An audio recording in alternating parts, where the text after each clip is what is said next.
Sa mundong ito, umiiral ang mga tinatawag na witches. Sila ay nagtataglay ng hindi maisip na mga kakayahan at sa gayon, ay itinuring din silang incarnation ng kasamaan. Ang ating bida, si Xinyan, na isang modernong engineer sa panahon ngayon, ay lumipat sa katawan ng isang prinsipe sa medieval, na inialay ang kanyang buhay sa pagsasama-sama ng modernong teknolohiyang pang-industriya at ang mga mahiwagang kakayahan na taglay niya upang bumuo ng isang matatag na kaharian. Dito, nakilala niya ang kanyang witch harem.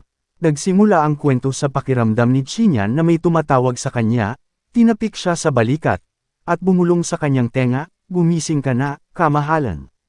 "Kamahalan, gumising ka." Narinig niya ito, dahan-dahang nagmulat ng kanyang mga mata, nagising na nalilito, hindi alam kung nasaan siya.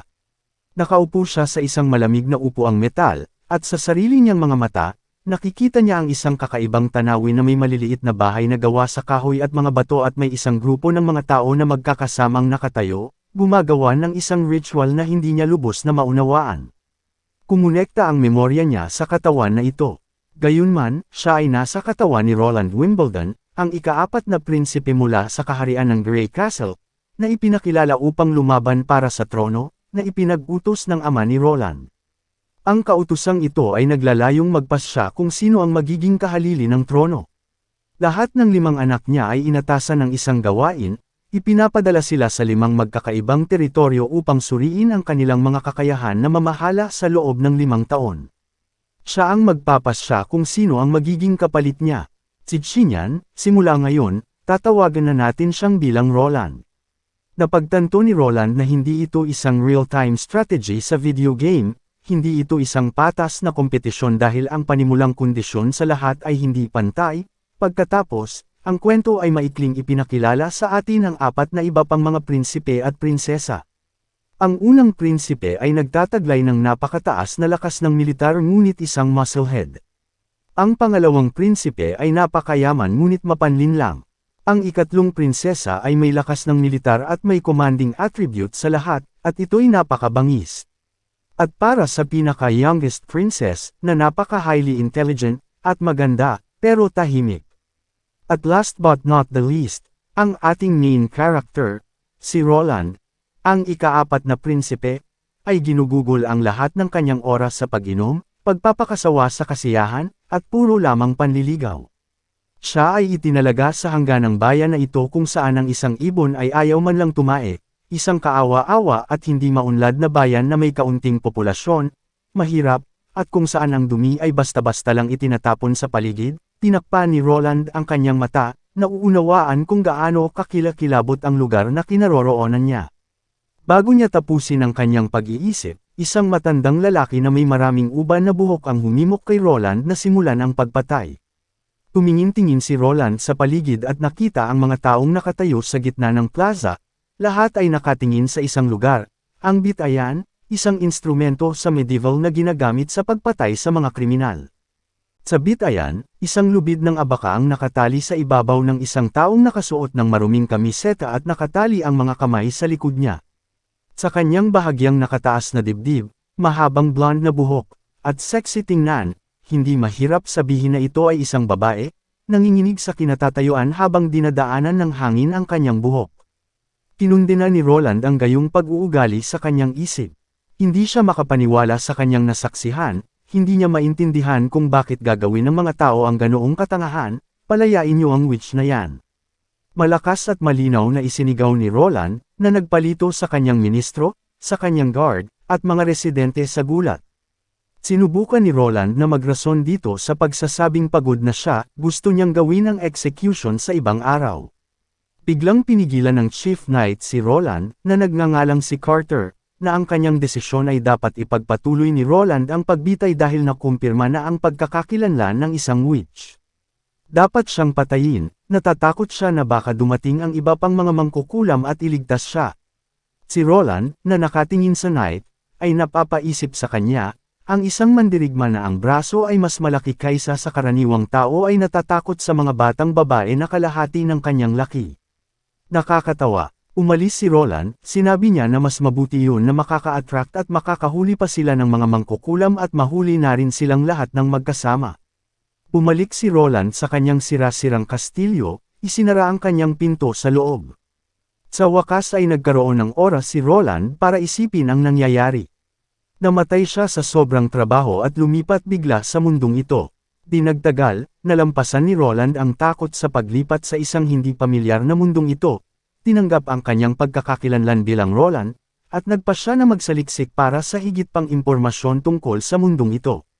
Nang maglaon sa araw na iyon, si Roland at Carter, ang kanyang punong kabalyero, ay dahan-dahan silang bumaba sa hagdan, pagdating sa baba ng kulungan ng bayan. Patuloy na nagbabala si Carter tungkol sa panganib ng isang mangkukulam, ngunit tinuya lang siya ni Roland, na nagsasabing, bakit natatakot ang kanyang punong kabalyero sa isang babae. Ilang sandali pa, nakarating na sila sa ibaba ng kulungan.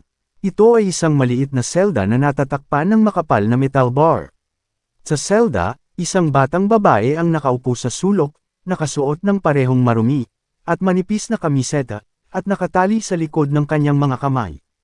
Tumayo siya, diretsyong nakatingin kay Roland. Namula si Roland nang makita kung gaano kaganda ang dalaga. Siya ay may asul na mga mata, kalmado na parang lawa. Wala siyang nakikitang takot, galit, o puot sa mga mata nito. Sinabi ni Roland na maglakad siya palapit para mas matingnan niya ito. Agad na tumalon si Carter, sa harap ni Roland, hiniling sa kanya na huwag lumakad ng malapit at muling binalaan siya kung gaano kadelikado ang isang witch. Tinapik ni Roland ang balikat ni Carter at sinabihan siyang kumalma. Pagkatapos ay hiniling ni Roland na marinig ang kanyang kwento. Ipinaliwanag niya na ang kanyang pangalan ay Anna, at ang kanyang ama ay dating nagtatrabaho sa minahan. Ngunit gumuho ang minahan, at siya ay nakulong sa loob. Sinamantala ng isang manggagawa sa minahan ang pagkakataon at ninakaw ang mga mahahalagang bagay mula sa ama niya, ngunit siya ay nahuli ng kapitbahay nila Anna. Pagkatapos ay inatake ng magnanakaw ang mag-asawa na kapitbahay nila gamit ang isang piku, tinamba siya, at nang sinubukang patayin ang kapitbahay nila, na-awaken ang kanyang kakayahan, pinatay at tinasta ang magnanakaw. Nang maglaon ay iniligtas din nila ang kanyang ama mula sa minahan, at nakiusap si Anna sa kapitbahay na huwag siyang isumbong. Nag-interrupt si Roland, at sa hitsura nito, malamang na isinumbong siya ng kapitbahay, ngunit sariling ama pala niya ang nagsumbong sa kanya. Muling hinimok ng ministro si Roland na patayin siya pagkatapos marinig ang kanyang pag-amin. Tumanggi si Roland at na-curious siya sa kapangyarihan ng dalaga. Matapos marinig ang sinabi ni Roland, nagsimulang ngumiti si Anna, kinukot siya si Roland at tinanong siya, gusto mong makita ang tinatawag nilang kapangyarihan ng demonyo. Si Roland ay hindi natinag at hiniling na gustong makita ang kanyang kapangyarihan. Si Anna ay may suot na locket na nagsil sa kapangyarihan niya, at nagulat siya sa katapangan ni Roland. Umarap sa kanya, nakatitig ng diretsyo sa mata ni Roland, at napaisip na baka mapatay siya kapag ginamit niya ito. Bago pa matapos ni Anna ang kanyang pag-iisip, inabot ni Roland ang kanyang kamay patungo sa locket at sinira ito. Wala na ang lock. Nagulat siya, nakatingin kay Roland habang inihagis ni Roland ang sirang locket sa likod niya at sinabihan si Anna na ipakitang muli ang kanyang kapangyarihan. Makalipas ang ilang segundo, napuno ng init ang selda habang ang nagliliyab na apoy ay tumaas sa ilalim ng mga paa ni Anna, na kumikislap at nakakasilaw. Nagulat si Roland. Kasabay nito, hindi niya maintindihan kung paano ito nangyari. Iyon ba ay gawa ng chemistry, isang uri ba iyon ng teknolohiya, o aktwal na mahika? Naglakad si Anna sa labas ng gate ng selda. Napakainit kaya natunaw ang mga metal bar na naging isang likido. Mabilis na tumungo si Carter sa harap ni Roland, sinusubukan siyang protektahan. Gulat na tumingin si Roland sa mga natutunaw na metal bar, na mangha sa kapangyarihan ng mga witch. Sa wakas ay naunawaan niya kung bakit takot na takot ang mga tao sa kanila. Sinunog ni Anna ang lubid na nakatali sa kanyang likuran at itinaas ang kanyang kamay, naglalakad palapit kay Roland. Ilang sandali pa, nawala ang apoy na parang walang nangyari, maliban sa singaw at amoy ng nasusunog na mga metal. Sa wakas ay kinumpirma ni Roland na talagang umiiral ang magic sa mundong ito. Hindi siya natatakot, hindi rin siya nagpapanik sa halip, labis siyang nasasabik. Iniisip kung paano magagamit ang kanyang kapangyarihan sa napakaraming bagay. Sa mga steam engines, pagtunaw ng mga bakal, mga casting iron, at paggawa ng mga modernong kasangkapan. Tumingin si Anna sa kanya, sinabi kay Roland na natupad niya ang kanyang curiosity, ngayon, maaaring patayin na siya. Sa pagtingin sa malungkot ngunit malakas na batang babae, na halos walang damit, hinubad ni Roland ang kanyang jacket at ibinigay ito kay Ana. Kumpiyansa niyang hinawakan ang kanyang mga kamay, sinabi niyang nagpasya siyang kunin si Ana pagkatapos makita ang kanyang kapangyarihan. Naisip kaagad ni Roland ang pangalawang batas ng thermodynamics, na nagsasaad na ang estado ng entropy ng buong universe, bilang isang isolated na sistema, ay palaging tataas sa paglipas ng panahon.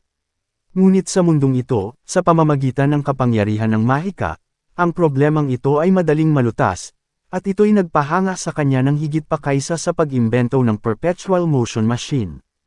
Laking gulat ng ministro matapos marinig na gusto ni Roland na kumuha ng witch. Ayaw magpaliwanag kaagad ni Roland, hinihiling sa ministro na magkaroon siya ng kontrata sa pagtatrabaho. Sinabi rin niya sa ministro na ayusin ang tirahan ni Ana. Pagkalabas ng bilangguan, bumalik si Roland sa kanyang kastilyo. Ang ministro ay hindi sumuko, kinukumbinsi siya kung gaano kadelikado ang mga mangkukulam at sinabi kay Roland na ang kanilang pag-uugali ay masyadong mapanganib. Nagsalita si Roland sa ministro at sinabi sa kanya na hindi niya tinitingnan ang mga witches bilang mga demonyo o halimaw. Pagkatapos ay sinabi niya, wala silang pera, wala silang hukbo, wala siyang anuman, na maaaring makipagkompetensya sa kanyang mga kapatid na lalaki at babae, kaya't kailangan niya ng tulong ng mga witches, at dapat itigil ng mga tao ang kanilang pagtatangi laban sa mga witches.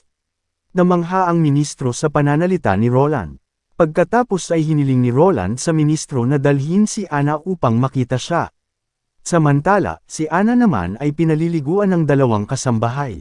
Matapos siyang paliguan, naglabas ang kasambahay ng damit na pantrabaho para subukan ni Ana. Medyo nahihiya siya matapos makita ang kakaibang suot pero nagpasya pa rin siyang isuot ito. Sa labas, dinala ng isang kasambahay si Ana patungo kay Roland. Nakatingin sina Roland at Carter sa isang tirahan na barong-barong na ginawa nila para magsanay si Ana ng smelting. Ilang sandali pa ay dumating na si Ana. Di nagtagal nang makita si Ana sa kanyang bagong damit, natulala si Roland. Nang makita si Ana sa kanyang mahaba, malasutla, may kantab at kumikinang na buhok, malagatas na balat, maganda, slim, ngunit proporsyonal na katawan, si Ana ay bahagyang namula habang nakatingin kay Roland. Talagang sigurado si Roland sa kanyang desisyon. Naisip niya na ang kasuotan ng normal na manggagawa ay masyadong boring, at ang mga damit ng mga salamangkero ay masyadong malaki, ngunit ang kasuotan ng dalaga ay perpekto para kay Ana. Tinanong niya kung bakit maganda ang pakikitungo ni Roland sa kanya, at binigyan pa siya ng kontrata. Habang may mga alaala sa kanyang isipan kung gaano kalubha ang pakikitungo sa kanya ng lahat, pagkatapos malaman na siya ay isang witch, muling itinaas ni Roland ang kanyang kamay ng may kumpiyansa. Sinabi niya na hindi siya naniniwala sa mga paratang ng iba. Nagtitiwala siya kay Ana at naniniwala sa kanyang kapangyarihan. May kung anong kumislap sa kanyang mata nang ilagay niya ang kanyang kamay sa ibabaw ng kamay ni Roland. Hawak ang kamay nito at nangakong tutulungan si Roland at matutunan kung paano kontrolin at gamitin ang kanyang kapangyarihan. Sa tirahan na barong-barong, ang silid ay napuno ng singaw, at sila ay humihinga ng mabigat, nagsasanay si Ana sa pagkontrol sa kanyang kakayahan. Matapos mabigo ng maraming beses, patuloy na nabubuhay ang apoy mula sa kanyang mga paa, na hindi nagtagal ay lumawak at sumakap sa kanyang buong katawan. Biglang nawala ng kontrol si Ana sa apoy, at muling nasunog ang kanyang damit. Bigla silang nakarinig ng malakas na katok sa pinto, at pumasok si Carter at ito ay ang ministro na tumakbo patungo sa tirahan, na naguulat na ang isang patrolling squad ay nakakita ng mga bakas ng mga demon monsters. Ang lahat ay nagulat at nag-alala, kabilang na si Ana, ngunit si Roland ay nalilito at walang alam sa nangyayari.